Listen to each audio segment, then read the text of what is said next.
Nosotros en estos días le estábamos escribiendo al nuevo Papa, recordándole que muchas de las cosas que tuvimos oportunidad de expresarle cuando él estaba a la cabeza del episcopado, a propósito de las fumigaciones, a propósito de las consecuencias de las fumigaciones o del modelo rural sobre las poblaciones y particularmente sobre los niños nacidos deformes, le decíamos, son parte de una situación global que en aquel momento no quisimos exponer, pero que ahora que él está en Roma sí necesita saber. Lo que nos pasa a nosotros se ha repetido a lo largo del mundo, especialmente en África, de una manera pavorosa. O sea, no es solamente un problema de monocultivos, es un problema también de que millones de personas han sido desplazadas hacia las periferias urbanas de pobreza, no solamente en la Argentina, en todo el mundo. Entonces, está bien que uno tiene que asumir el propio país y entenderlo y ver quiénes son los responsables, pero en realidad lo que nosotros sufrimos han sido las consecuencias de la aplicación impiadosa de la globalización en el territorio argentino. Bueno, ¿qué pasó en los años 90? Ahora es fácil decir, es responsabilidad del menemismo, pero en aquel entonces yo recuerdo que éramos trabajadores del Estado, muchos de los que ahora integramos el grupo, éramos delegados de ATE, nos esforzábamos por pensar lo mejor para el país en un Estado donde todavía se podía debatir, se podía disentir las políticas que se establecían, no había tantas camisetas como hoy, tanto monocolor. Y yo recuerdo que casi todos los funcionarios llegaban del exterior, del exilio. Muchos de ellos tenían hermanos desaparecidos, muchos venían de la izquierda y venían con esas ideas nuevas que habían aprendido en el Instituto Interamericano de Cooperación Agropecuaria en Costa Rica, por ejemplo. Venían con las ideas de que era necesaria una nueva revolución verde que movilizara el campo y lo sacara de las estructuras anquilosadas, antiguas y obsoletas, palabras textuales que se usaban, y ponerlo en marcha, que había que incorporar al chacarero una mentalidad empresarial. Y esto fue lo que se hizo desde el INTA fundamentalmente y desde la entonces Secretaría de Agricultura. Y no era gente de derecha la que pensaba así. Hoy es fácil anatemizar a los que pusieron en marcha este modelo, pero yo recuerdo que no hubo resistencias en contra. Aquellos como nosotros en el grupo de reflexión rural que empezamos a sacar documentos críticos, estábamos siempre muy solos, absolutamente solos, y decían que éramos apocalípticos. Bueno, las consecuencias están a la vista. Quizá a nosotros nos ayudó en esa capacidad de anticiparnos la experiencia que teníamos con grupos antiglobales de Europa.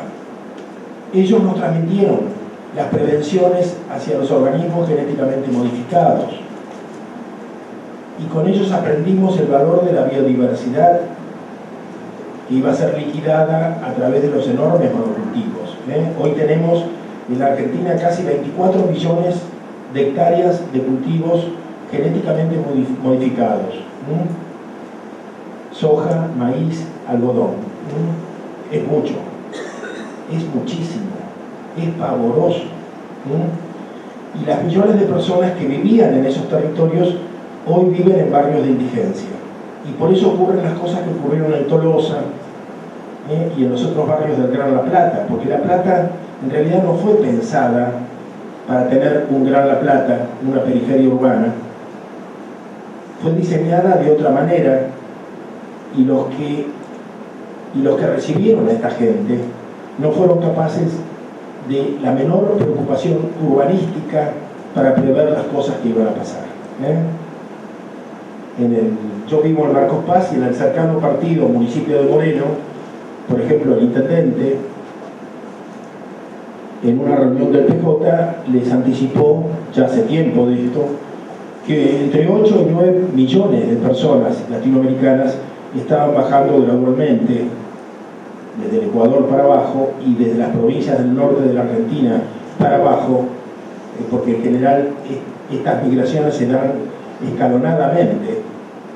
El boliviano baja a Jujuy, de ahí baja a Córdoba, de Córdoba a Rosario, y termina siempre en la periferia urbana de Gran Buenos Aires. Y lo mismo el peruano y el ecuatoriano. O sea, ellos no saben qué hacen para prever eso. Nada, simplemente nada.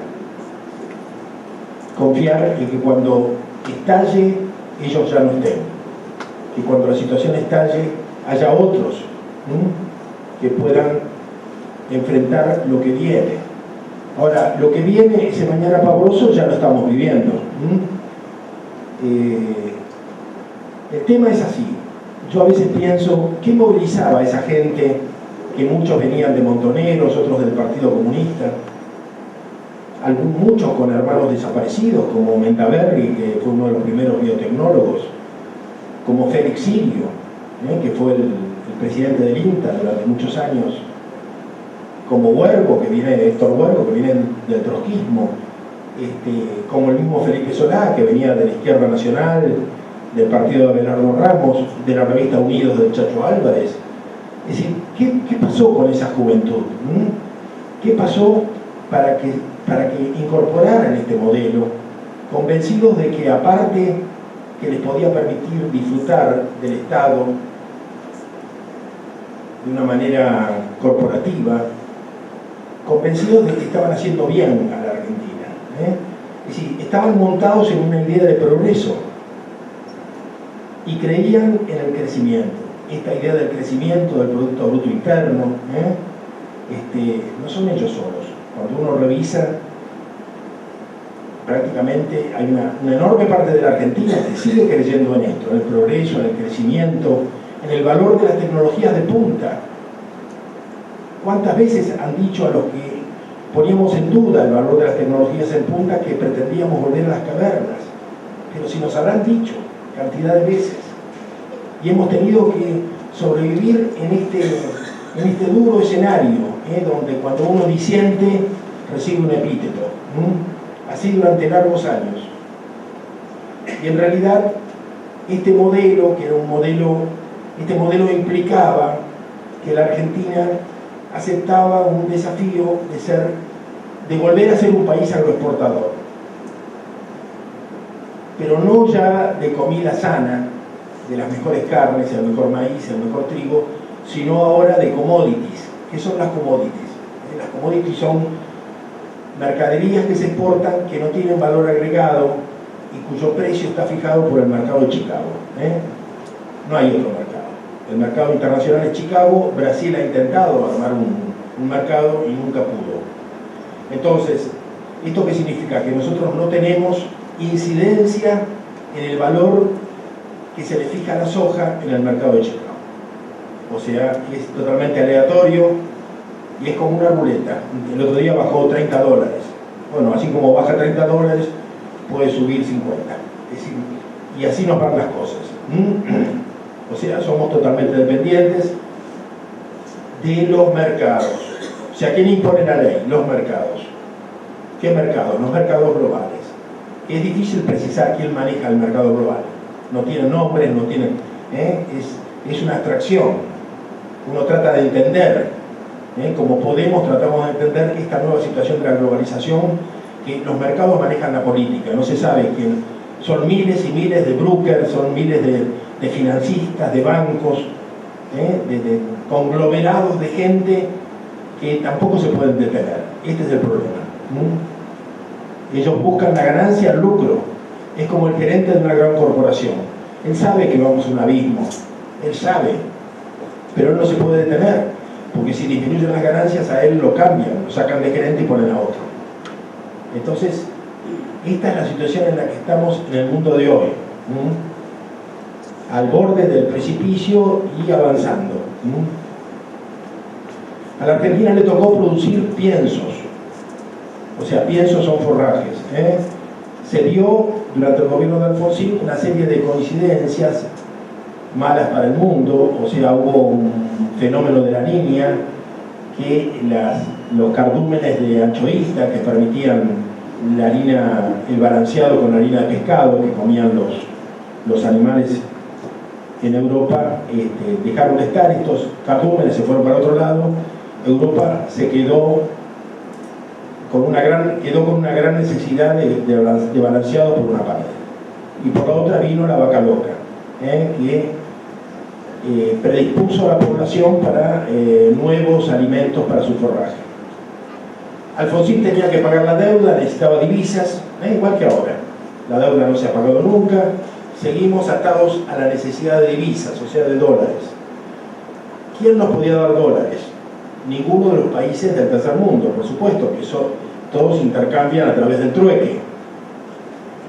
Estados Unidos nunca fue mercado para la Argentina, porque piensen ustedes que Estados Unidos produce lo mismo que nosotros: aceite de girasol, soja, carne bovina, carne de cordero, leche y lácteos. Girasol, creo que lo dije, lo mismo.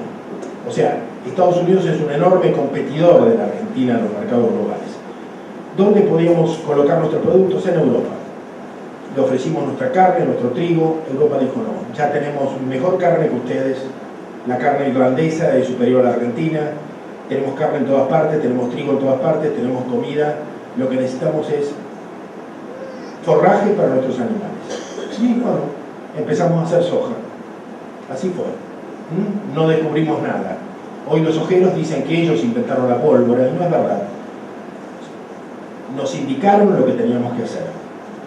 Cuando se aprueba la soja transgénica había ya 1,5 millones de hectáreas de soja convencional, la soja común.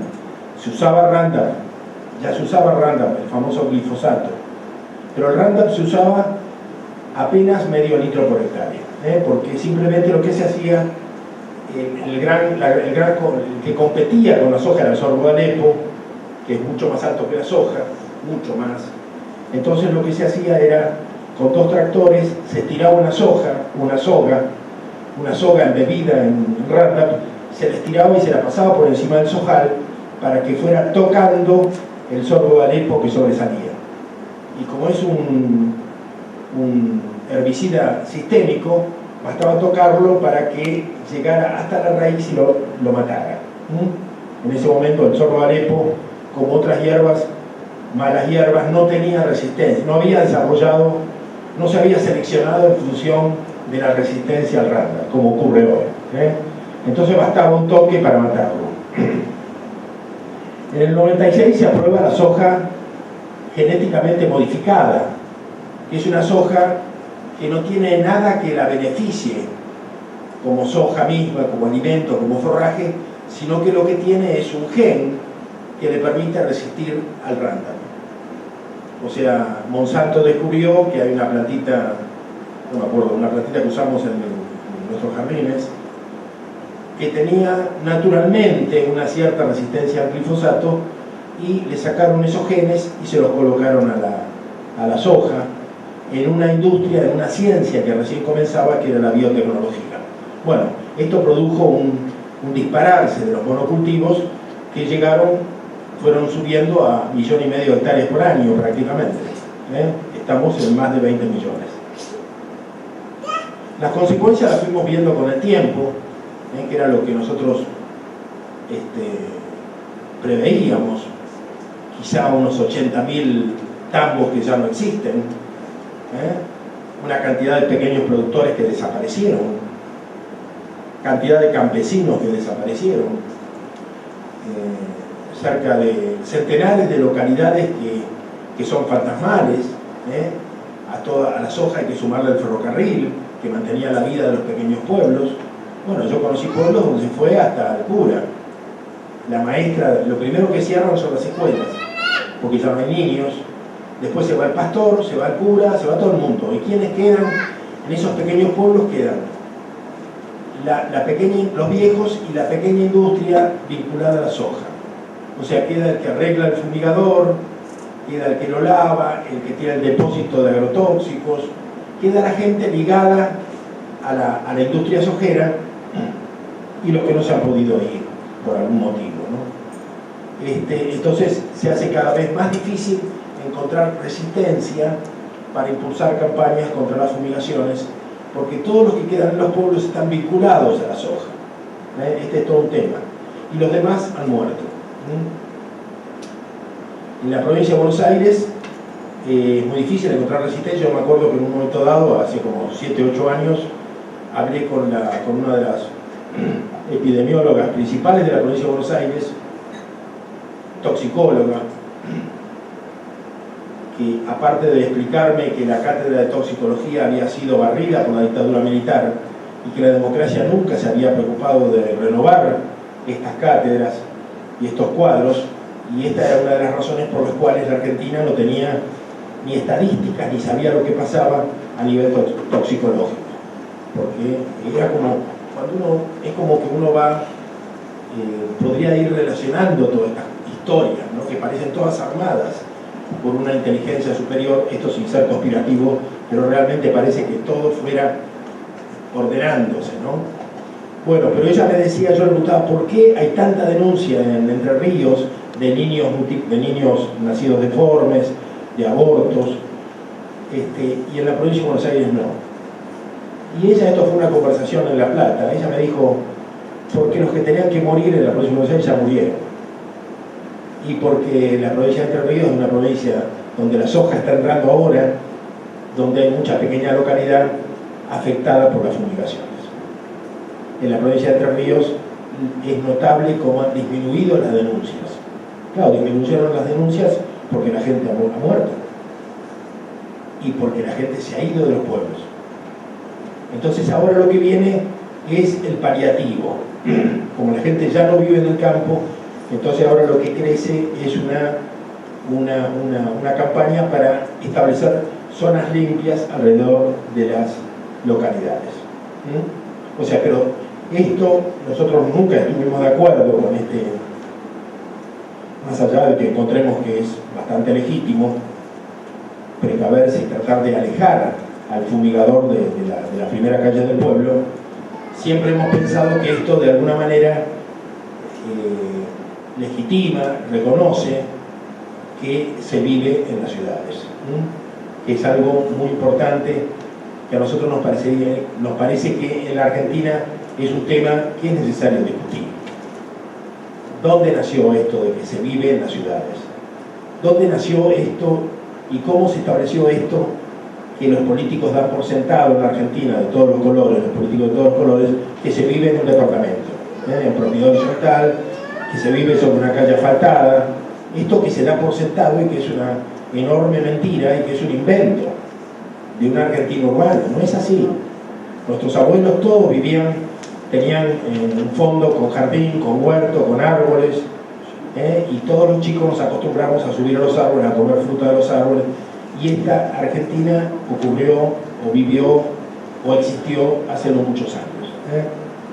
Entonces, parte de esta implantación del agronegocio es esta mirada urbana que han instalado en nosotros, por la cual nosotros tenemos dificultad para comprender y hablar de estas cosas. Importantes referentes de la lucha contra la minería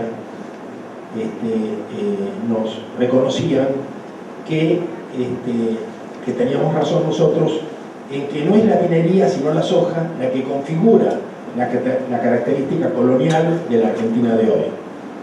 Digamos que la Argentina seguiría siendo igual así el gobierno prohibiera la minería con cianuro.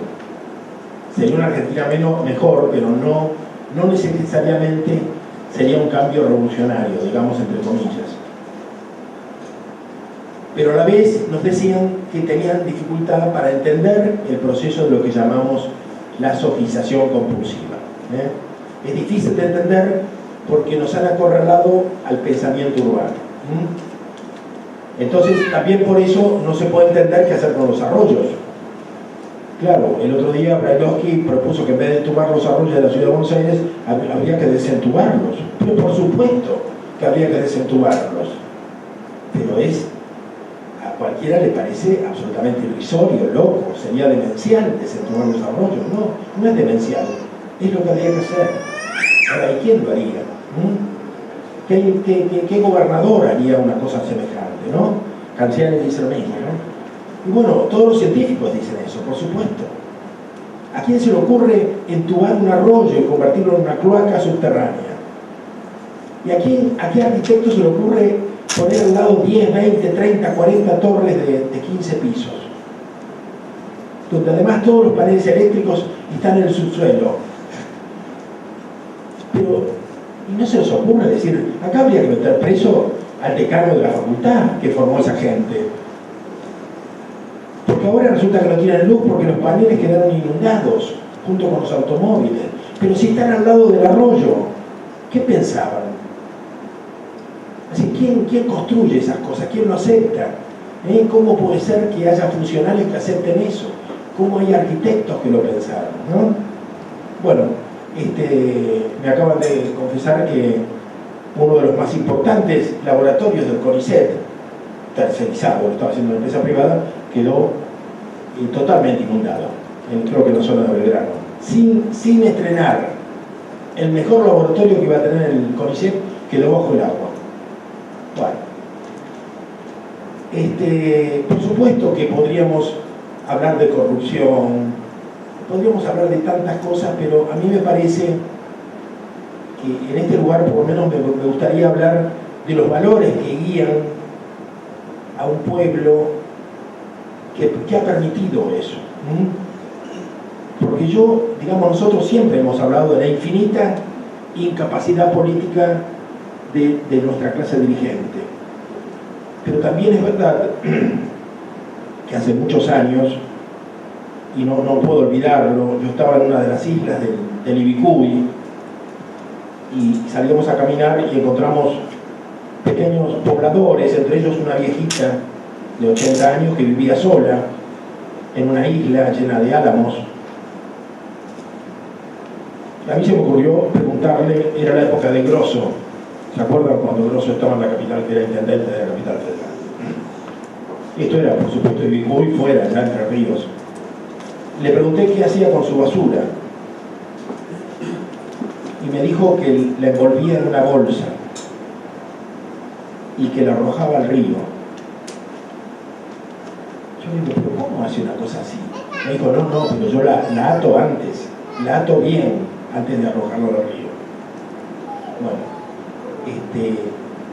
a veces uno teme decir que tenemos los dirigentes que nos merecemos y que lo que necesitamos es un cambio profundo de esta mentalidad, ¿no? Que engloba, que mete las hojas en una bolsa, la ata y la echa a un arroyo del delta, convencido de que eso también es una cloaca, ¿no?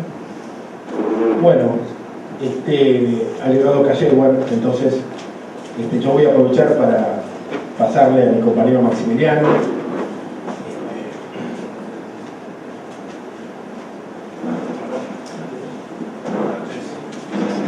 Y después seguimos el debate y volvemos, ¿no? Bueno, el doctor Cayerwan es un médico, escritor, médico y además un compañero del grupo de reflexión rural que tiene una mirada muy afín en la medicina con nosotros, ¿no? Con la antropología médica. Y además su accionar médico hace que, como todo lo que está sentando acá, digamos, lo que dicen con el pico lo sostengan con el cuero. Así que, bienvenido, gracias. Bueno, antes que nada quería agradecer la invitación en nombre del grupo y simplemente quería acotar algunos datos que más bien se vienen a ilustrar un poco la caracterización que hizo recién Jorge Rulli acerca del modelo de los agronegocios en la Argentina. Pero quisiera centrarme en lo que nosotros denominamos las tramas de la colonialidad, ¿no? Y de cómo ciertas relaciones de poder, no solamente cifradas en lo económico, sino también en coordenadas epistémicas de conocimiento, configuró un escenario en el cual simplemente tenemos un esquema en el que una determinada forma de producir conocimiento, de producir objetos de consumo y de producir políticas tienen que ver con una concepción en la cual existen, mejor dicho, ciertas coordenadas en las que el espacio, el tiempo, el conocimiento y hasta los cuerpos se ajustan necesariamente a coordenadas de dominación y de concentración de poder en manos de un pequeño grupo de seres humanos que se expresan en las corporaciones transnacionales. El Estado argentino, sobre todo en todas sus facetas productivas, los planes estratégicos de producción, se ajustan, y esto es un dato objetivo, no es algo que estamos nosotros suponiendo, sino que es fruto de una investigación, se ajustan a los objetivos productivos de las corporaciones transnacionales. Nosotros fundamentalmente hemos hecho un análisis bastante concienzudo del Plan Estratégico Agroalimentario 2020, que tiene que ver con esto que estaba señalando recién, es cómo el Estado visualiza un horizonte productivo en el cual determinadas políticas instituidas desde el Estado, pero a su vez respaldadas por una forma de producción de conocimiento que a su vez es la que sirve de soporte para la acumulación de capital de estas corporaciones, configuran un conjunto de políticas que necesariamente creo que nosotros debemos, por lo menos poner en debate, difundir y tratar de movilizar, de generar masa y conciencia crítica para poder por lo menos tratar de lo que decía recién Jorge, ¿no? Recrear un nuevo pensamiento y nuevas categorías de análisis, porque ante una realidad compleja como la que vivimos hoy, necesitamos recrear un pensamiento complejo. En un contexto de fuertes oscilaciones de los mercados globales, en lo que tiene que ver con la cotización de los productos, de las materias primas en las bolsas internacionales, particularmente la bolsa de Chicago, que es el punto de referencia del valor de la soja transgénica en nuestro país, ha configurado un escenario en el que la Argentina intenta tratar de adecuar una mirada política estratégica en aras de, y una cierta fe ciega también, en que este esquema económico va a continuar y posiblemente pueda extenderse más allá de la gestión de la duración de la gestión actual en la presidencia y en las gobernaciones. Como les mencionaba recién, el Plan Estratégico Agroalimentario es un plan diseñado por el Estado Nacional que tuvo su primera publicación, yo no recuerdo exacto, del año 2010, el pleno mundial, el Mundial de Sudáfrica. Se lo lanzó en el momento en Tecnópolis, por supuesto nadie le prestó la debida atención, sobre todo los grupos políticos que se dicen contestatarios, y que, según las palabras, recuerdo ese día, de la Presidenta de la Nación, intentaba ajustar el esquema productivo argentino para cumplir estos objetivos. Incrementar la superficie sembrada con granos transgénicos en un 27%, es decir, aumentar la superficie actual de 33 millones de hectáreas a 42 millones para el año 2020, elevar la producción de soja transgénica en un 20%, ampliando la superficie actual de casi 20 millones a más de 23 o 24 millones de hectáreas, y expandir la producción de maíz genéticamente modificado en un 56%.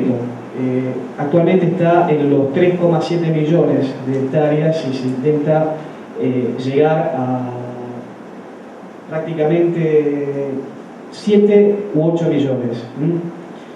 Como dato adicional, y esto es interesante destacarlo, esto lo puede constatar cualquiera de ustedes si entra a la página del Ministerio de Agricultura. Allí hay un documento que se llama Argentina Líder Agroalimentario, Plan Estratégico Agroalimentario 2020. Son 300 páginas, pueden leer las fundamentaciones. Argentina busca adecuar estas políticas productivas en función de los objetivos del milenio establecidos por las Naciones Unidas, cuyos promotores a nivel internacional, es decir, los actores que intentan que los Estados-nación configuren sus políticas en función de estos objetivos son el Banco Mundial, el Fondo Monetario Internacional, y la Organización Mundial de Comercio.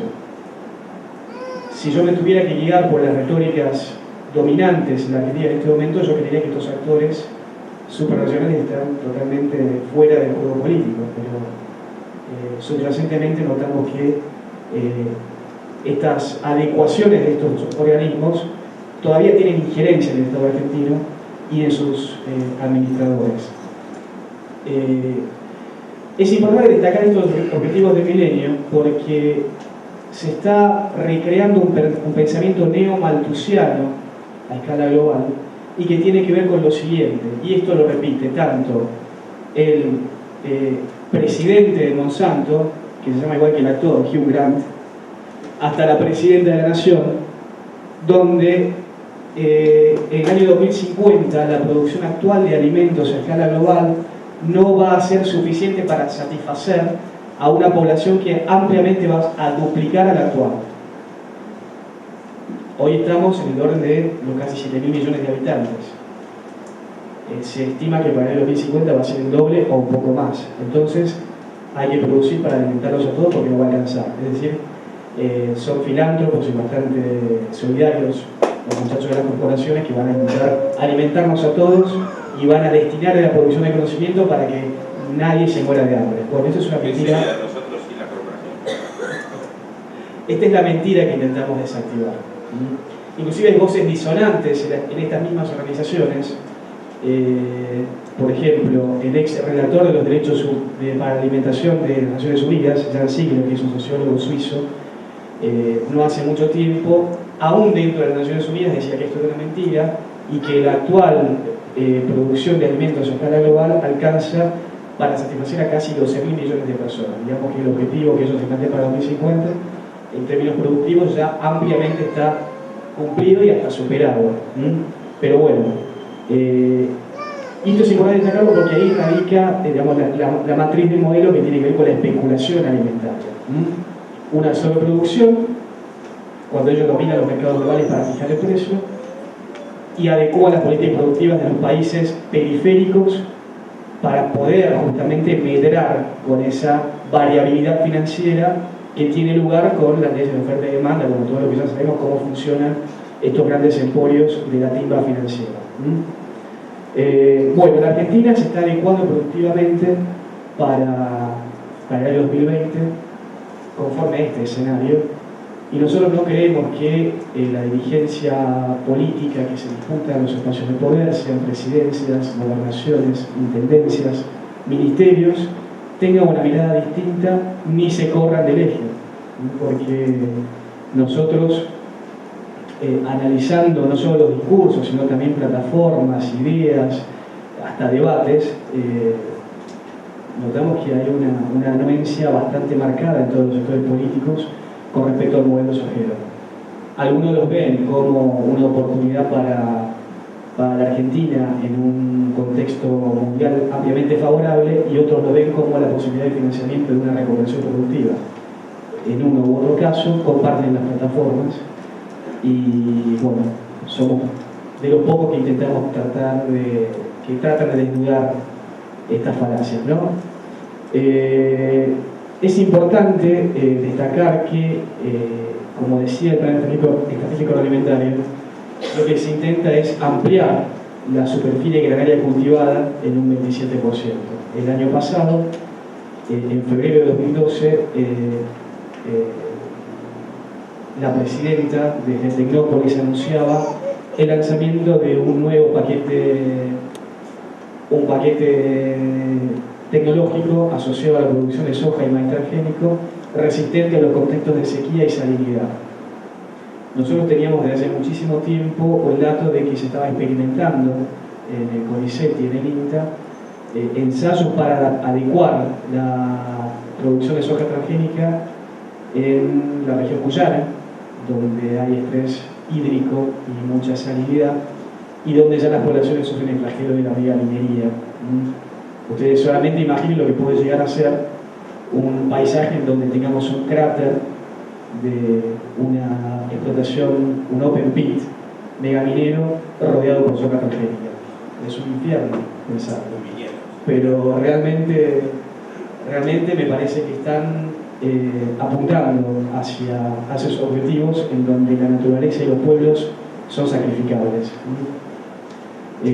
Como les decía, este anuncio se hizo realidad. En Tecnópolis anunciaron junto a científicos de CONICET, a miembros del Ministerio de Ciencia y Tecnología y a empresarios, el descubrimiento providencial de un gen que iba a adecuar a la soja y al maíz para que puedan crecer en estos contextos. La empresa es Bioceres, sociedad anónima, cuyo presidente es Gustavo Rocco Patel, uno de los mayores productores sojeros de Latinoamérica, si no el mayor, pero creo que anda por ahí, junto a la Universidad del Litoral, en una alianza público-privada que data del año 2004, con financiamiento del Estado, que superó los 3 millones de pesos, para tratar de aislar este gen proveniente de legislación y adaptarlo a la soja y al maíz para que pudiera crecer en estas regiones. Bueno, se hizo realidad, la presidenta, el ministerio, los empresarios lo festejaron. Las justificaciones en las pingües regalías que le va a dejar al Estado y no conforme con eso, lo que viene a contribuir al posicionamiento de la Argentina como líder agroalimentario, como proveedor de materias primas ante los desafíos establecidos por los objetivos del milenio, donde nos asignan el rol de alimentar al mundo. Bueno, es más o menos la retórica del modelo de la generación del 80, ¿no? Pero reactualizada con un lenguaje diferente. Bueno, son algunos datos que nos parecen importantes destacar. Yo con esto voy a terminar porque me parece que es el más terrible y es el que tiene que ver con la aprobación de la última soja transgénica, la soja RR2, intacta RR2, perteneciente a Monsanto Company, aprobada el año pasado mediante, les digo el número de resolución si quieren tomar nota y buscar el scan en la página del Ministerio de Agricultura. La resolución es la 20.247, perdón, es la resolución 446 del 10 de agosto de 2012, firmada por Lorenzo Basso, que es secretario de Agricultura actualmente. Secretario, como la Secretaría ya es hoy una órbita más dentro del Ministerio de Agricultura. Lorenzo Basso es el ex decano de la Facultad de Agronomía de la Universidad de Buenos Aires. Y lo que viene a sumar, aparte de la resistencia al conocido glifosato Roundup, es la resistencia a lepidópteros, maíces que ahuyentan a las plagas como el picudo, que como saben todos en el campo, en fase larvaria comen un montón. Bueno, ahora no le van a comer la soja también y le van a aumentar los rindes en un 10 y en un 15%. Bueno, esto se aprobó mediante una resolución administrativa, como se aprobaron todos los eventos transgénicos de 1996. Cuando digo resolución administrativa, digo que se hace a espaldas de la gente, porque esto no se discute ni en el Congreso, no se discute en la universidad, no se discute en ninguna asamblea, se decide dentro del Estado por recomendación de las corporaciones. Todas las ponderaciones sanitarias de estas aprobaciones están hechas en base a minutas de las mismas corporaciones. De hecho, si ustedes leen la resolución, existen pronunciamientos del SENASA, donde considera que no hay ningún peligro para el consumo humano de este tipo de grano. Hay, por supuesto, las recomendaciones del Ministerio y del propio Secretario de Agricultura. Y en la comunidad científica existe un acuerdo tácito de no someterlo a ninguna discusión. De hecho, tenemos datos de persecuciones administrativas de algunos científicos en la órbita del CONICET que han intentado poner esto en discusión y son renegados de sus puestos, ¿no? O le quitan presupuestos para las becas, etc.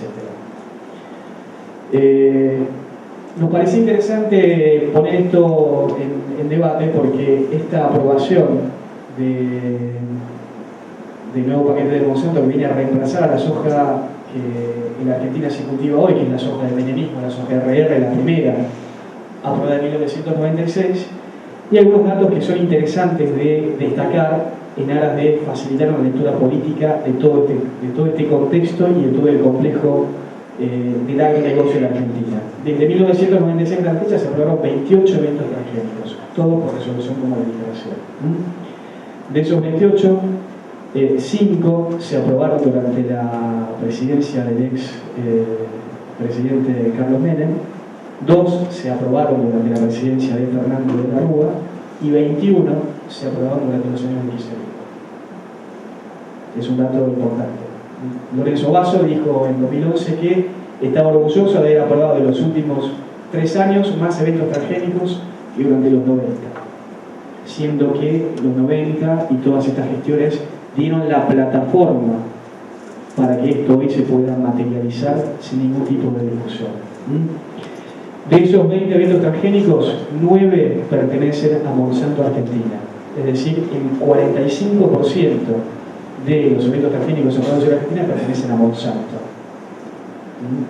El año pasado, este anuncio de la soja RR2, la aprobación, tuvo lugar el 14 de junio de 2012, cuando esa misma mañana la presidenta había elaborado un discurso muy aplaudido hasta por la oposición, recuerdo, ante el Comité de Descolonización de las Naciones Unidas por la situación de las Islas Malvinas. Horas después se reunía en el Consejo de las Américas con representantes de las principales corporaciones internacionales del mundo, mostrándose muy orgullosa por los prospectos de Monsanto y por tener la aprobación de las inversiones de $2.000 millones en 2 plantas experimentales, una en Islas Malvinas y en Córdoba, valga la ironía del mismo día, y en Tucumán. Calculo que ya todos sabrán que en Córdoba y Islas Malvinas hubo una resistencia muy fuerte por parte, y existe todavía una resistencia muy fuerte por parte de sus pobladores para la instalación de esta planta. Bueno, ella estaba muy orgullosa ese día por la inversión anunciada. Esto tuvo lugar en el Consejo de las Américas. Todos sabemos que el Consejo de las Américas es presidido por David Rockefeller.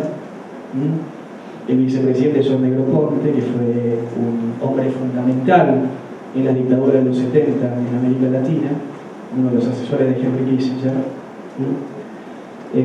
Y en ese comité asesor de empresarios del Consejo de las Américas existen 5 argentinos. Uno es Marcelo Mingley, que es el titular de Denor y de Pampa Sur. Otra es Amanita Moedo, la nieta de Amanita de Portabat, una de las mayores fortunas también en la Argentina. Otro es Woods Staton, que si bien no es argentino, reside en la Argentina y es representante de McDonald's en América Latina. Otro es Bulgeroni, de Bridas, que todos deben conocer. Y Eduardo Elstein, que principalmente es el principal, no sé si cabe la palabra terrateniente, pero domina 1 millón de hectáreas en el cono sur entre Argentina, Brasil, Paraguay y Bolivia. A la sazón, el dueño de Shopping Dot, donde este desagüe afectó a los vecinos del barrio Mitre, ¿no?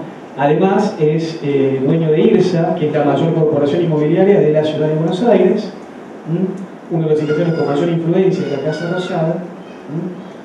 La tiene bastante clara, digamos, él sabe que el modelo promueve el despoblamiento y amontonar a gente en la ciudad. Entonces, ¿qué mejor si tengo gente amontonada en las ciudades que hacer negocios inmobiliarios? Bueno, la tiene bastante clara. Y él fue el enlace, esta es la lectura que podemos hacer con nosotros, porque esta reunión estuvo organizada por Susan Siga, que es expresidente de la JP Morgan Chase para América Latina, es operadora de David Rockefeller y fue miembro del directorio de Cresur 2 años, de empresa de Eduardo Elstein que les mencioné recién, durante 2004 y 2006. Es decir, hay lazos políticos que se estrechan y que nos permiten leer no solamente con los nombres propios de los actores, sino también por las tramas del poder transnacional vinculados a los representantes de los Estados-nación, que necesariamente arrojan conclusiones que nosotros consideramos bastante contundentes. La Argentina hoy presenta un perfil productivo similar al lustro 1925-1929, según el fallecido economista Daniel Aspiazu, en términos de industrialización, tiene 77,8% de su economía extranjerizada, y estas son 2 variables que van incrementándose año a año. Ni que hablar de la reprimarización, soja transgénica, megaminería, biocombustibles y ahora la fractura expuesta, el fracking, que es la nueva modalidad de extracción de petróleo no convencional y gas no convencional, gas de esquisto, alojado ancestralmente en las pizarras, que mediante una tecnología muy similar a la utilizada en la megaminería de cielo abierto, por inyección de agua mezclada con químicos, logran extraer petróleo y gas no convencional de las profundidades. Vaca Muerta, este yacimiento bastante conocido en Neuquén, que fue el detonante de la segunda nacionalización de YPF, es otro de los acuerdos que tuvo lugar en el Consejo de las Américas, porque es la asociación de YPF con Chevron. Y Chevron es una de las baby standards, uno de los tres desprendimientos del antiguo Standard Oil. La Standard Oil de John D. Rockefeller, que tiene una triste y tristemente célebre historia de colonización en la Argentina y en el norte de nuestro país. Solamente recuerden el tratamiento del presidente Hipólito Yrigoyen con Robustiano Patrón Costas en el norte de Argentina. Bueno, yo simplemente quería ponerle nombre propio a la colonialidad y mostrar un poquito estas tramas del poeta nacional detrás de todas estas decisiones. Y bueno, le doy paso a mi compañero Julián Carcegor, que viene a hablar un poco de lo que les interesa más a ustedes seguramente, que es la salud, los transgénicos y el modo productivo. Gracias.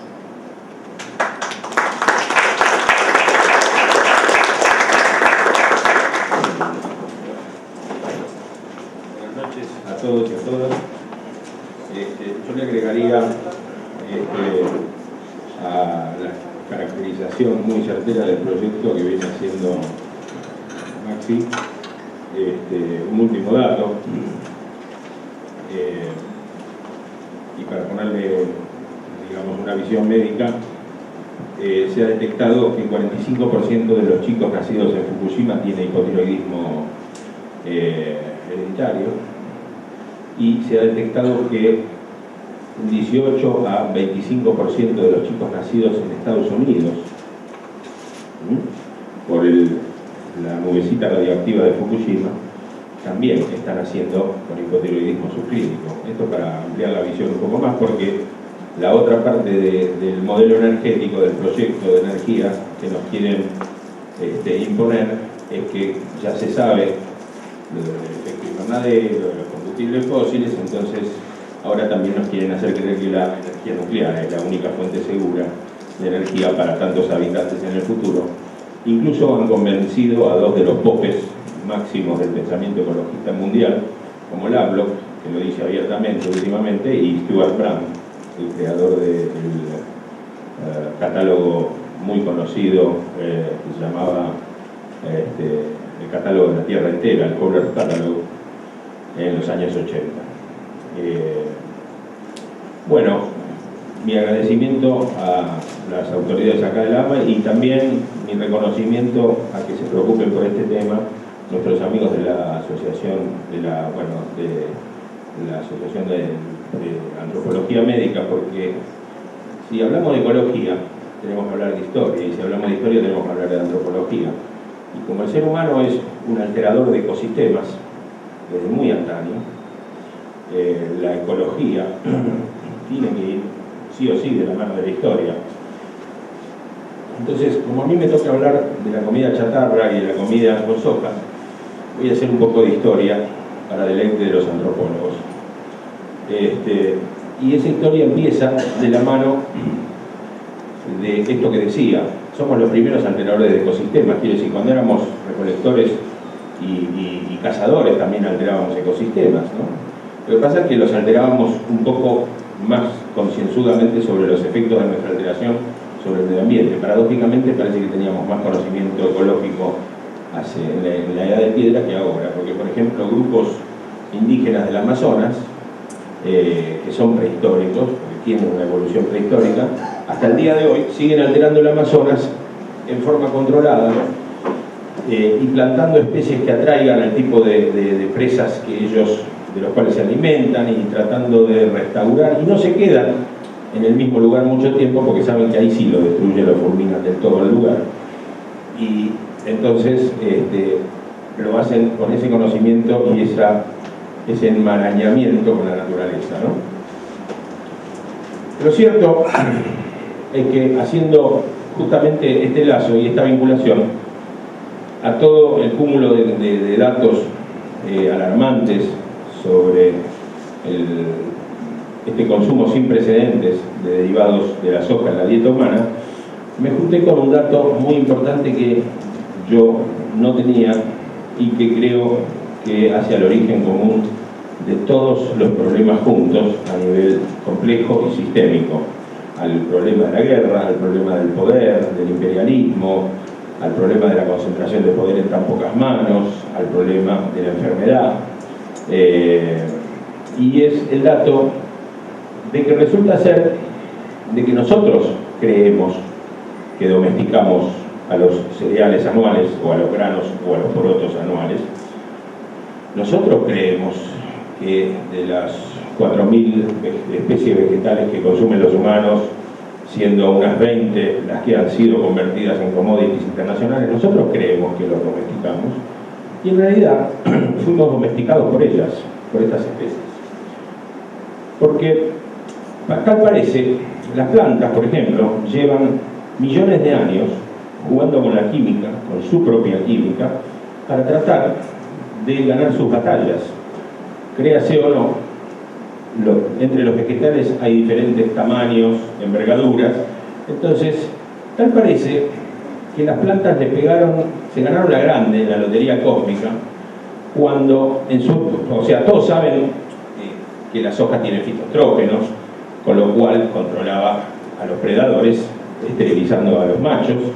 Todos saben que muchas especies de alces le dan a la roca hasta que logran llegar al musguito que tiene una triptamina, o sea, todos saben que el centeno fue muy venerado durante miles de años porque el cornezuelo del centeno inducía un estado alterado de conciencia. Ahora, el dato que a mí me faltaba, es que los cereales y los granos, los principales impulsores de la agricultura extensiva en el planeta hace 12.000 años, que vienen de los 5 o 6 continentes básicos, como decir, no sé, el girasol desde Oriente, el maíz de Mesoamérica, la papa del altiplano sudamericano, etcétera, etcétera, el sorgo, el trigo, sintetizaron hace un par de decenas de miles de años unas sustancias muy interesantes que se llaman exorfinas. Las exorfinas son sustancias de la planta que simulan ser la morfina y se unen a unos receptores muy bonitos que tenemos los humanos en el sistema nervioso que producen euforia, su estimulación, y producen analgesia, que son los receptores endorfínicos para las propias sustancias parecidas a la morfina que deriva de la amapola que tenemos nosotros adentro. Yo atribuyo gran parte de los males de la humanidad hoy en día, ahora tras haber conocido las exorfinas, a un problema de adicción, por el cual el planeta entero tendría que ir a la clínica de adicciones, como Maradona. Yo creo que estamos adictos a las exorfinas de los granos. ¿Alguna vez vieron a alguien darse un atracón con bife de chorizo? Yo creo que los atracones son con hidrato de carbono, con galletitas, con panqueque, dulce de leche, crema. Los lácteos de la vaca y de la cabra y de los otros animales en el planeta que brindan lácteos al humano también tienen endorfinas propias y adquiridas por los granos que comen últimamente desde que se les da granos y cereales, porque, no sé, creo que también es conocimiento común de que la vaca come pasto, es una pasteadora, así como hay otros animales que son ramoneadores y que comen las hojitas de los árboles como las cabras. Entonces, tenemos estas endorfinas en las que nos demuestran que nosotros no domesticamos a la vaca, porque vacas existen hace 2 millones de años que existen vacas. El antecesor prehistórico de la vaca se llamaba Uro. Entonces, desde este punto de vista, ¿nosotros domesticamos a la vaca o nosotros somos la obra de arte a través de las milenios de la vaca, porque la vaca nos proveyó de grasas y proteínas de primera calidad, que nos permitió achicar el aparato digestivo y agrandar la corteza cerebral. Ya no tenemos que comer tanto volumen para extraer del medio proteínas y grasas de buena calidad. Y de algún modo, en ese sentido, no sé si alguien vio alguna vez una gallina a las 2 de la mañana en medio de 2 metros de nieve en el pleno invierno llevándole agua a su amo. Yo creo que es al revés, es el amo el que le lleva el agua a la gallina. La gallina también se sacó entre más o menos no me acuerdo el número exacto, pero creo que son por lo menos 1200 especies de gallináceas. Solo 3 o 4 son las domesticadas en las fábricas. Ellas también le pegaron a la lotería genética, se sacaron la grande a fin de año, porque lograron agradarnos de tal manera que ahora somos nosotros el que les lleva agua, más allá de que les haya salido mal a todos los animales, la estrategia, y a las plantas también, porque no tuvieron en cuenta que el ser humano cuando quiere puede ser muy dañino, ¿no? Entonces terminaron ahí un poco acumulados en feedlots y en criaderos industriales, pero no me digan que no dominaron el globo. Lo mismo con los granos y con los cereales y con los porotos. Nos usaron como giles para ganarle la guerra a los árboles, y díganme si no la han ganado. Con esas exorfinas nos convirtieron en sus esclavos. Hemos peleado guerras para que estos turros se apropien de toda la tierra que ellos querían sacarle a los árboles. O no se deforestó medio planeta por culpa de estos granitos. Bueno, esas exorfinas ejercen poderosos efectos no solo en el sistema nervioso, sino a nivel sistémico general de todos los seres vivientes. Por otro lado, esto es como una especie de prólogo arqueológico y antropológico para llegar al punto, que es por qué a la gente le gusta tanto la comida chatarra en las grandes ciudades, ¿no? ¿Por qué somos parte del experimento más pelotudo de la historia de la ciencia? En este país particularmente, donde 40 millones de habitantes o más ya estamos comiendo derivados de transgénicos desde el año 96, la mayoría sin saberlo. Y yo creo que en ese sentido todos tenemos nuestro propio santo, porque si yo le saco sangre a cada uno acá y busco transgenes, seguramente voy a encontrar transgenes de la soja RR, por más que uno sea un consumidor ecologista debidamente concienzudo de lo que mete a su boca, porque está en todos lados la soja, está en todos lados. Y digo que todos tenemos nuestro propio santo porque seguro voy a encontrar genes de Monsanto, mi propio santo. Suena ridículo, pero es así. Bueno, por otro lado, está este tema del neomalthusianismo. Yo le agregaría que es una gran recurrencia de un neonazismo. Porque la soja expresa, en cierto modo, también ribetes nazis en su modelo de cómo fue peregrineado toda esta bajada de línea respecto de cómo debe ser nuestra dieta. Digo ribetes nazis porque la soja le está proveyendo a Estados Unidos el 35% de su control, de su poder de control social externo, en cuanto a lo económico, porque hoy, por ejemplo, le dejamos de mandar aluminio, hierro o lo que sea a Japón y no pasa nada, pero le dejamos de mandar torta de soja y a la semana tenemos a la población japonesa en las calles protestando por el aumento de los precios de la carne, ¿no? Es un continente que puso de rodillas también, tornándolos adictos al resto de los continentes, un continente que produce soja y el resto, los otros 5 continentes adictos a los productos de soja. Caemos en el mismo mecanismo de nuevo.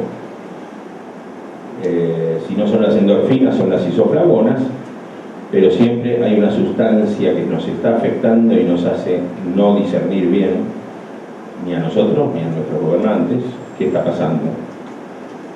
Y digo nazismo porque la soja también tiene isoflavonas. Y si bien para el año 1920 la Asociación Americana de la Soja, que se funda en el 20, cuando logran destruir en el laboratorio, inactivar los componentes antinutrientes de la soja, se funda la Asociación Americana de la Soja y se arman los primeros andamios de lo que sería el futuro sistema de producción industrial de carne para consumo humano. Entonces, recién en el 1950 se descubrieron los fitoestrógenos de la soja. Y es a partir de 1950 que Estados Unidos logra consolidar. La primera llegada de porotos de soja a la Argentina fue en el 55, creo que era por el gobierno de Perón. En el 50 empieza a poner en marcha este plan, a partir de los años 50, porque se sabía ya que los fitoestrógenos son disruptores hormonales. Esto es, disrupción hormonal, el producto lo consumo hoy, el cáncer me viene dentro de 20 años o en la generación siguiente. Disruptor hormonal quiere decir que altera todo el equilibrio hormonal del ser humano. Entonces, esto además del control social, le brinda al poder norteamericano un nuevo poder, que es la denegación a las poblaciones de su derecho a vivir un potencial biológico completo a través de la dieta. Yo le doy fitoestrógenos en exceso a la población, los niñitos van a empezar a consumir soja desde chiquitos, se les va a fundir la tiroides y por lo tanto van a ser unos estúpidos toda la vida y van a consumir mis productos sin cuestionarlos. Pero es así como se los digo. Tarde piaste Juan cuando en la famosa mesa de nutrición que armó Chiche Dualde se logró avisar a la población de que no le den soja a niños menores de 2 años y que los mayores de 2 años hasta los 6 se lo dé con mucho recaudo, porque ya tenemos toda una generación de argentinitos con la tiroides licuada, y fíjense que no es por culpa de la energía nuclear, como dije al principio. Por otro lado, más licuada la tienen los chicos la tiroides por el famoso Hades. Esto es realmente un caos ecotoxicológico proveniendo de lo mismo. Entonces, creo que hasta acá, por lo menos, hice un poco de antecedentes históricos. La soja, como los cereales, dominan el mundo. No hay solamente un poroto que dominó el planeta entero. La soja no es rey, sino que la soja comparte el reinado con los 7 u 8 cultivos básicos de todo el planeta.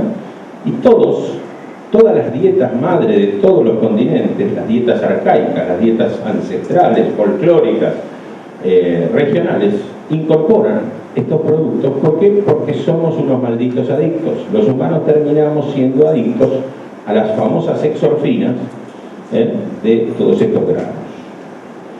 Es tan reciente mi incorporación de este dato que todavía estoy en la búsqueda de material, pero encontré un hermoso documento que pronto voy a estar a difusión de cuántas exorfinas tiene el hidrolizado de proteína de soja, porque la soja también tiene exorfinas.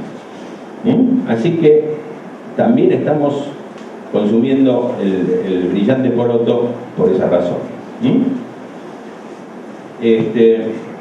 Desde ese punto de vista del pensamiento complejo, entonces nosotros no domesticamos a nadie, fuimos domesticados, o en todo caso es una relación de mutualismo, como la que mantiene la vaca con las bacterias de su intestino, o como, yo diría, casi tan indisoluble como un organismo reciente que se descubrió en las costas de Escocia, que se llama Convoluta raucofensis, que es como un gusanito transparente de 3-4 centímetros que tiene en el intestino y en el interior millones y millones de bacterias fluorescentes. O sea que el gusanito marino brilla en la oscuridad por las noches.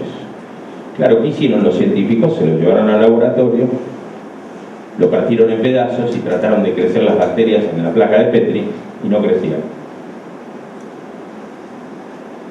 Claro, quiere decir, nosotros tenemos 50 trillones de células y tenemos 500 trillones de bacterias, o sea, 10 bacterias por cada célula adentro. Y esa complejidad está orquestada y vehiculizada y puesta en equilibrio constantemente con participación de cada una de esas bacterias y de cada una de esas células por más de 500 vías de sendas de información, o sea, de retroalimentación. El sistema nervioso es una senda, el hormonal es otra, los genes son otra. Ya se sabe incluso que hay una vía de retroinformación muy lenta de genes circulando en sangre. Pero después tenemos un espectro de vías de retroalimentación y de intercomunicación global que no han sido debidamente estudiadas, como la electromagnética, la fotónica, la del sonido y muchas otras. Y digo esto como para terminar con este antecedente de que somos bichos muy complejos. El planeta entero es muy complejo, y toda la biología está armada en base solamente a un 3% del conocimiento de las especies que lo habitan, vivientes. Por lo tanto, una visión más ecocéntrica implica que salgamos de ese antropocentrismo, de decir nuestro planeta o yo pienso que el planeta va a tener un futuro, que la vida humana está amenazada. Al planeta no le importa si el futuro, como yo pienso, definitivamente va a tener un escenario con mucho menos humanos que ahora, y no por cuestiones neomalthusianas, es por una cuestión de una ley casi como de la gravedad.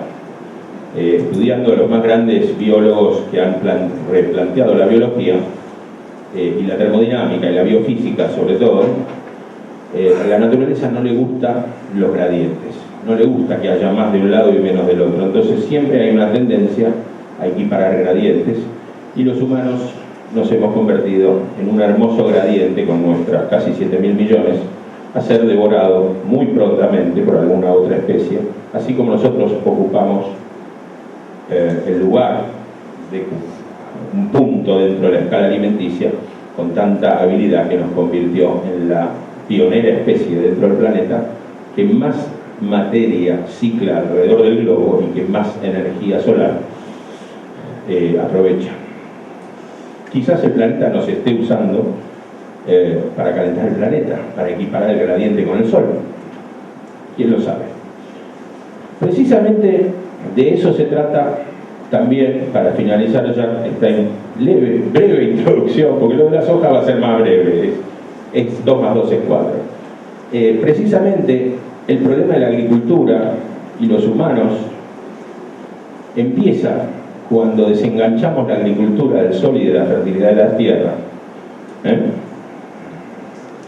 Porque antes dependíamos de la cantidad de tierra arable y de la cantidad de sol que venía desde la estrella, la cantidad de energía lumínica que venía desde la estrella, pero el mismo combo de científicos que le proveyó a Hitler su ciclón B durante mucho tiempo, hacia poquísimos años después de que I.G. Farben hiciera una alianza con el grupo Rockefeller para convertirse en el cartel químico farmacológico más grande del planeta, que todo el mundo sabe, que después se desarmó, se convirtió en Bayer, Hecht y la otra, no me acuerdo cómo se llama, pero sigue persistiendo hoy bajo innumerables nombres, manejando nuestra vida cotidianamente.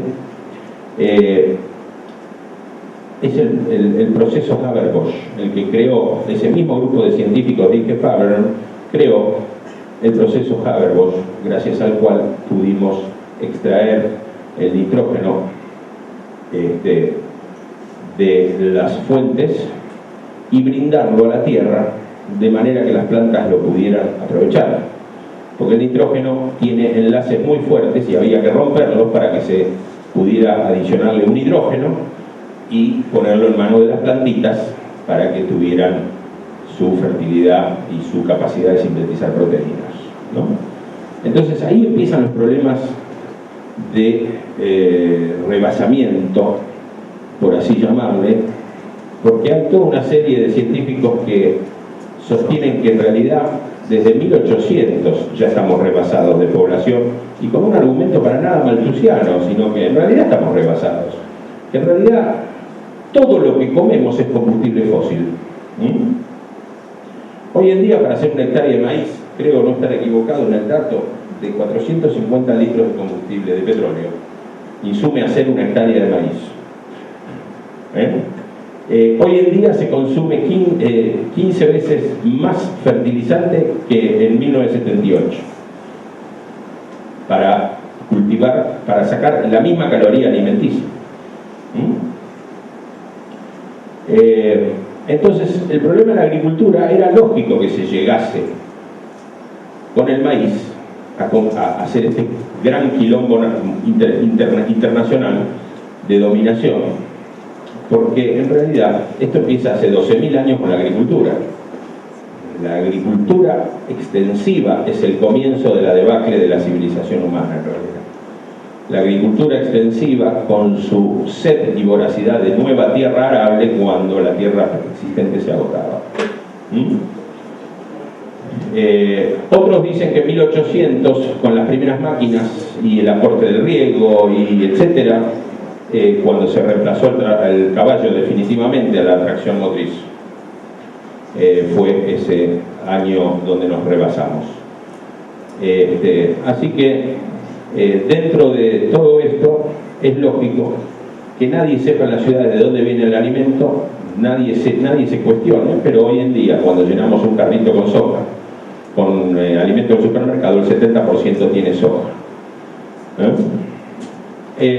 Los efectos del consumo de soja y de soja transgénica, yo los voy a resumir. Primero están las isoflavonas, que son disruptoras hormonales. En segundo lugar, podríamos decir que son cancerígenas, por esta disrupción hormonal pueden promover todo tipo de cánceres. Básicamente diría que de la soja lo importante son las isoflavonas. No existe producto de soja prácticamente que no maximice en su industrialización la concentración de isoflavonas. Eso es lo principal con la soja. Con respecto a los antinutrientes, ni me voy a detener, esa bibliografía ya está en el sitio del GRR, de algún modo hemos hecho mucho trabajo con eso. Iría básicamente a cuáles son los peligros del consumo de soja transgénica tolerante al glifosato. Monsanto hizo los estudios en 3 meses y la aprobaron. En 23 de febrero de 2013, Seralini alarmó a la Comunidad Europea con un estudio que finalizó de 2 años de administrar soja y glifosato a las ratitas, y todos los problemas que se temían no aparecen en los primeros 3 meses tras los cuales fue autorizada, aparecen entre los 4 y los 6 meses en adelante. Tumores, más frecuencia de tumores, mayor tamaño de tumores, que a los que se les da, primero, más frecuencia de tumores que los pocos ratones que puedan tener tumores comiendo soja convencional. Quiere decir que el estudio de Ermakova de los rusos, que fue hecho un par de años antes, ya ha sido verificado y duplicado en el planeta, pero sin embargo acá no veo a nuestro gobierno haciendo un estudio semejante con ratitas. Acá las ratitas somos nosotros. Entonces, ese es uno de los peligros. Cánceres de todo tipo. Hay neurotoxicidad vehiculizada, no solo por las isoflavonas, sino también por la presencia del famoso glifosato, cuyos residuos en el puerto se autorizaron a ser 200 veces mayores cuando se aprobó en el 96 la soja, el consumo masivo de soja. hay genotoxicidad, neurotoxicidad, carcinogénesis como los principales, aumento de las alergias, aumento de los problemas hematológicos. Ya la lista es realmente insuperable. ¿Cómo hacer para no comer con soja? Es muy fácil, es una regla mnemotécnica: leer las etiquetas y verificar que no haya lecitina. Por lo tanto, cualquier producto envasado que uno consuma en un supermercado tiene lecitina de soja, porque constituyó generalmente, si es una galletita, algo moldeable, un pan, un fideo, constituyó una masa que había que homogeneizar, y para que se distribuyan bien las grasas y los lípidos se pone lecitina. ¿Y qué es la lecitina? Es el barro que flota en el barril cuando sacan el aceite de la semilla de soja. Es un barro blanco. 1 centímetro cuadrado cúbico de lecitina de soja tiene entre 100 y 300 pedazos de transgén, de entre 100 y 300 bases apareadas. Si bien no alcanza para codificar una proteína, es ADN extranjero, extraño, que está circulando por nuestra sangre las 24 horas, 4 veces por día comemos productos con soja, si vamos al supermercado y no leemos las etiquetas. Y eso produce una especie de lesión de esfuerzo repetitivo. Entonces, lecitina, proteína de soja, aislado proteico de soja, harina vegetal, proteína vegetal, saborizante vegetal, aceite vegetal, todo eso son los productos de soja disfrazados detrás de los productos de primera necesidad en los supermercados de todo el planeta. Esa es muy simple, es la regla mnemotécnica: leer las etiquetas. Leer las etiquetas y leer las etiquetas. Comer fresco, comer productos no envasados, comer verduras, principalmente plantas de todo tipo. La carne que sea un condimento, tratar de conseguir un proveedor que no sea de feedlot, porque resulta que ahora a la soja también se le da como alimento a las vacas en los feedlots, y bueno, es un kilo. Esto es un caos real. Tratar de conseguir carne de pastura, tratar de darle nomás al pollo pastoril y no al pollo de granja.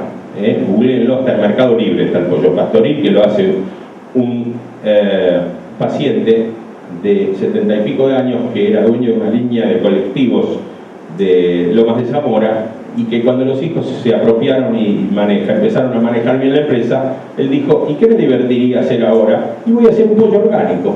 Entonces, con su valijita llena de guita, compró 4 o 5 granjas industriales y hace un pollo pastoril de puta madres, que tiene gusto a pollo y que no está alimentado con soja.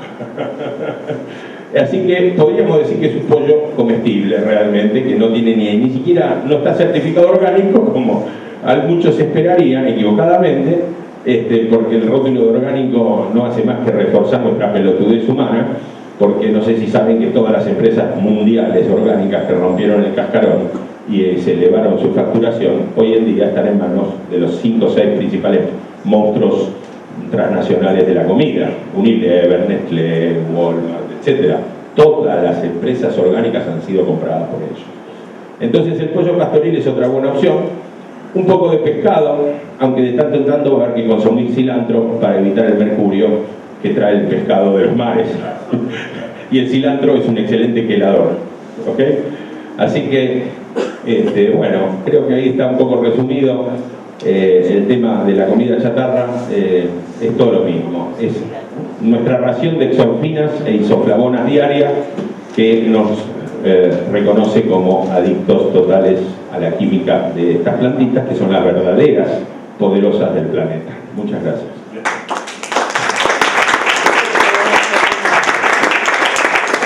Bueno, agradecemos a los compañeros que han hecho uso de la exposición tan interesante, y como siempre,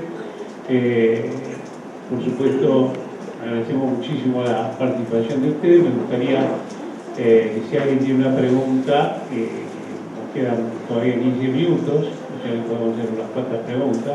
Pero a mí se me ocurre que, hablando de comida chatarra, uno siempre la representa, digamos, en imagen, con las hamburguesas los distintos hacedores de hamburguesa, como McDonald's, Cheburger, ¿no? ¿Cómo se llama el otro? Burger King y todas esas cosas que hay, o como KFC, todo eso que hay en los grandes que está viniendo acá ahora.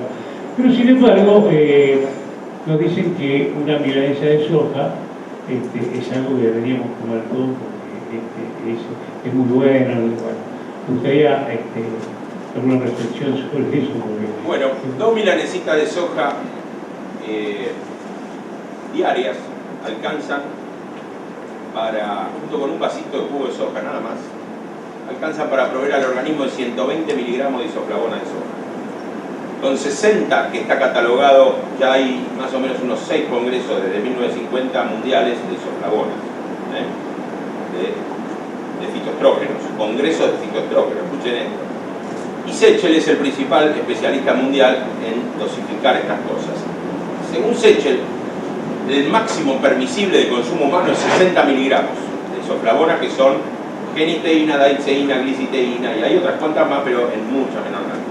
Las 3 principales son esas. 120 miligramos nos proveen 2 milanesitas, o sea, una taza de poroto y un vasito de jugo de soja. Y con 60 que le doy a una mujer menstruando, o sea, en su ciclo de fertilidad, se lo doy durante 20 días y le creo 6 meses de hipotiroidismo subclínico e irregularidades menstruales. Imagínense el efecto sobre un niño o sobre un adolescente en desarrollo de 120 miligramos diarios. 120 miligramos una vez por semana no sería algo terriblemente perjudicial. Yo ahí me abstendría también por motivos filosófico-ideológicos. Yo a mis pacientes les prohíbo comer derivados de la soja y les doy toda esta explicación con algún escrito o algún archivo digital, tratando de que vean que con nuestras elecciones de alimentos podemos empezar de a poquito a lograr nuestro tan ansiado sueño de que alguna vez estas corporaciones produzcan algo que necesitamos realmente y dejen de producir estupideces que no necesitamos y que encima nos enferman. bueno, ¿Qué pasa con los fermentados de la soja? Los fermentados de la soja es la forma en que realmente se consumía en Oriente, y hay que distinguir entre 2 grupos. Los fermentados reales, como el tamari, que es una especie de salsa de soja, porque después está el shoyu, que es otra, el tamari es la más fermentada, con un granulado que se hace, que es como una pasta, que es el miso. Todas esas son fermentaciones reales, entonces ahí el contenido de isoflavonas se evita. Pero con el tofu hay un problema, porque no es una fermentación, es una precipitación. Entonces ya hay estudios que dictaminan mayor incidencia de Alzheimer y mayor incidencia de trastornos del sistema nervioso central y tiroideos en consumidores muy frecuentes de tofu. Así que también con pies de plomo es una buena forma si consigues un tofu proveniente de una soja no transgénica. Porque después está el otro peligro de que si es un tofu proveniente de la soja transgénica seguimos en la misma pelotudez de meter todos los días los transgenes a pasear por la sangre y activar nuestros anticuerpos anti-ADN, como cualquier artrítico reumatoideo que tiene anticuerpos anti-ADN positivos. Bueno, casi podríamos equiparar el estado a una artritis mental, el de la Argentina entera. Yo no me canso de ver pacientes con problemas articulares y de dolores. Y bueno, son todos trastornos autoinmunes producidos por este carnaval callejero en nuestras arterias de ADN transgénico. Yo quería añadir que es común que muchas pizzas industriales hoy tengan, en realidad no tengan mozzarella sino queso de soja. Esa es nueva, pero todas las pizzas, todos los panificados y todos los productos con trigo, hoy en día les ponen 10-15% de harina de soja porque le da una habilidad extra al crunchy para que tengan una textura más agradable para el paladar humano. Entonces ya todo tiene soja de norma. Si uno se toma el trabajo de leer la galletita express, la cerealita, todo tiene un 10% de harina. En el caso del queso es no entiendo cómo hacen para que se derrita.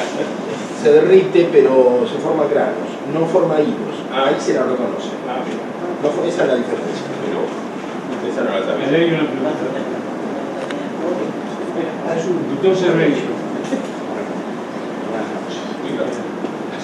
Bueno, la soja es una maldición, pero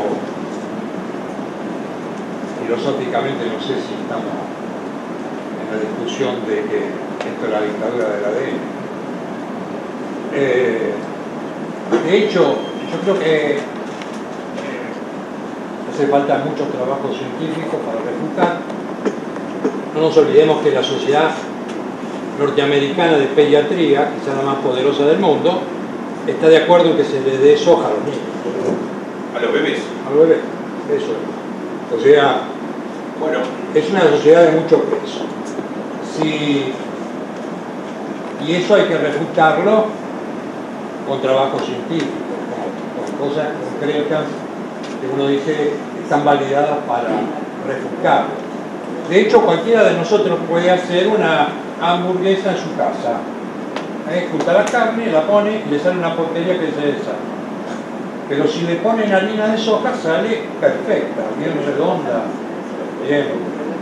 los Parece chorizos que de mejor corte tienen vista. 30% de proteínas. Déjeme. Después si nosotros vamos y compramos chorizo, los chorizos cuestan más barato que el kilo de carne. Porque al chorizo, para abaratarlo, se le pone soja. Esta es la cuestión. Creo que hay muchas cosas en el terreno de la toxicología que tengamos que analizar los plásticos, los residuos de plástico, el agua en plástico, todo este tipo de cosas. Pero la pregunta mía, independientemente de este tema que creo que es complejo, difícil, que debemos combatirlo, pero hay que buscar respuestas científicas validadas para decir esto es así. De hecho, el consumo de soja lleva a todos estos problemas y mi pregunta central es de un actor en cuanto a la soja que no se ha planteado en esta mesa, que es la presencia de Osprega. ¿Sí? Osprega, ese sindicato de los obreros de campo, de los peones de campo. El sindicato tiene una obra social y tiene un servicio de toxicología. Ese servicio de toxicología tiene, entre otras cosas, un grupo técnico que instruye a los peones de campo de cómo se manejan los agroquímicos. Y tiene la obra social el manejo de todos los partos de esta gente que está sometida al uso de glifosato y otras sustancias. Yo quería preguntar si, como yo no pude conseguir nunca ninguna explicación, ni he podido leer ningún trabajo que haya sido auspiciado por Asprega, que tiene todo el material humano en cuanto a, por lo menos, malformaciones, si ustedes tienen algún conocimiento de estos tipos de cosas, porque también se habló de toxicología, les vuelvo a decir, tienen un departamento de toxicología en la Asprega Central, acá en el centro, y los resultados yo no tuve la posibilidad de conocerlos, a pesar de que estoy todos los días buscando trabajo. ¿Cuál es tu área de desempeño?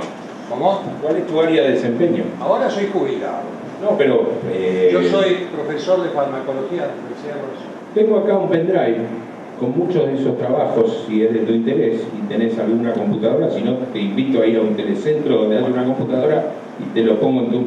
o me das tu mail y te lo mando. No, yo estoy hablando de los trabajos de Osprega. No, de los trabajos de Osprega no, yo pensé que vos querías saber si había otros trabajos. Otros trabajos hay, sí. Sí, no, listo, pero bienvenido sería. El problema es que ¿cuáles son las estadísticas de malformaciones concretas en nuestro país? El único que las tiene es Osprega. Ah, mira, interesante. Nosotros, muchas gracias por el dato. la verdad que nosotros institucionalmente como grupo intentamos una relación profunda con Venegas, con el dirigente del sindicato, hace muchos años. Yo no recuerdo si fue en el 2004 o 2005, y fue una enorme frustración, ¿no? Y cuando avanzamos nos encontramos con las puertas absolutamente blindadas en este terreno. Y cuando nos enteramos de algunas cosas siempre fue extraoficialmente. O sea, en general las familias afectadas por las fumigaciones eran mantenidas no sé si ocultadas, pero bastante ocultadas en un edificio que había en la Avenida Independencia.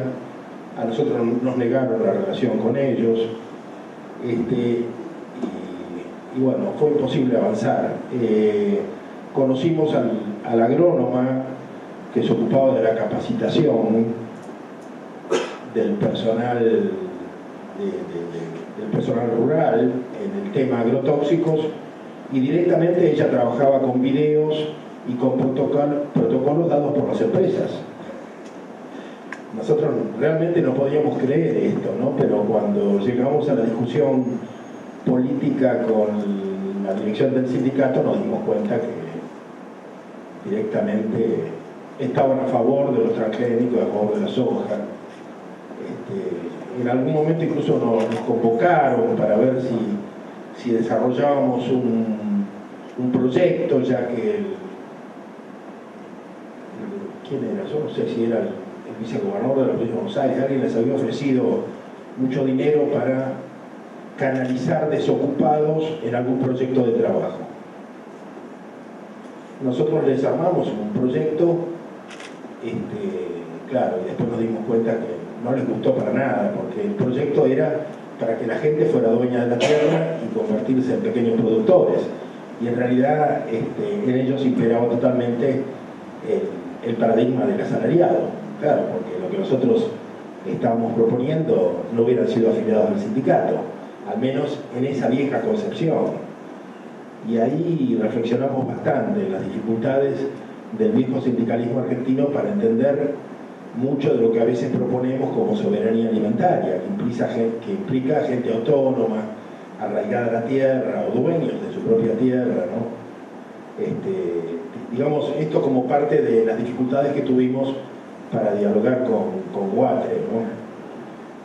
Que no fue fácil. Fui a dar un curso con uno de los abogados más exitosos en ganar juicios por daños físicos de los agrotóxicos en Misiones.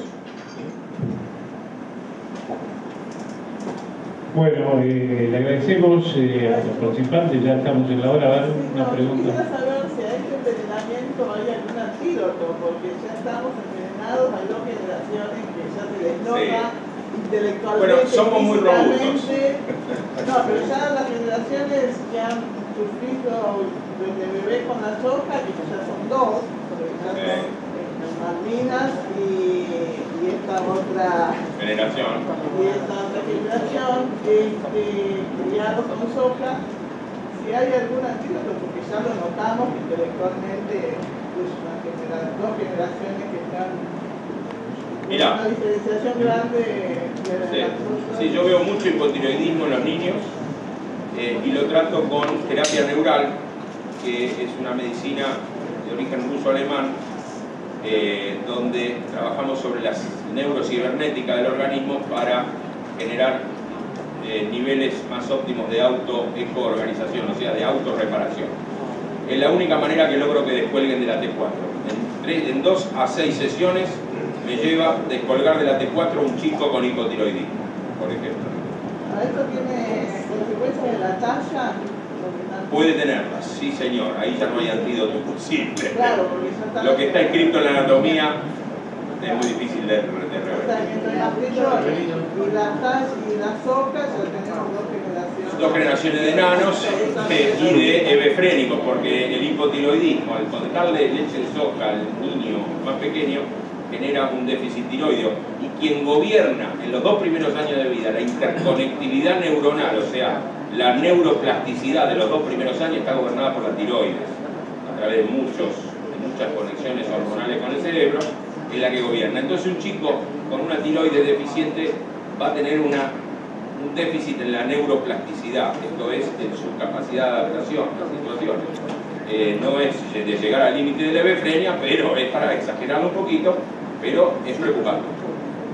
La cantidad de niños con déficit atencional, es preocupante la cantidad de niños con hiperactividad y con el famoso ADDH y con autismo también, ¿no? Una pregunta, a ver si me ayuda el doctor Quijano, para complejar más el tema. Como aglutinante de medicamentos se utiliza soja. Hace un comprimido más perfecto, más pulido, de mejor calidad. O sea que estamos rodeados. Estamos rodeados. Sí, eso merece además una reflexión para cuando tratemos medicamentos en la sesión de agosto. Pero sí es cierto, lo que dice el doctor Severino, de verdad, además no lo declara, y tampoco está prohibido. Bueno, yo agradezco a todos la presencia y bueno, un aplauso para la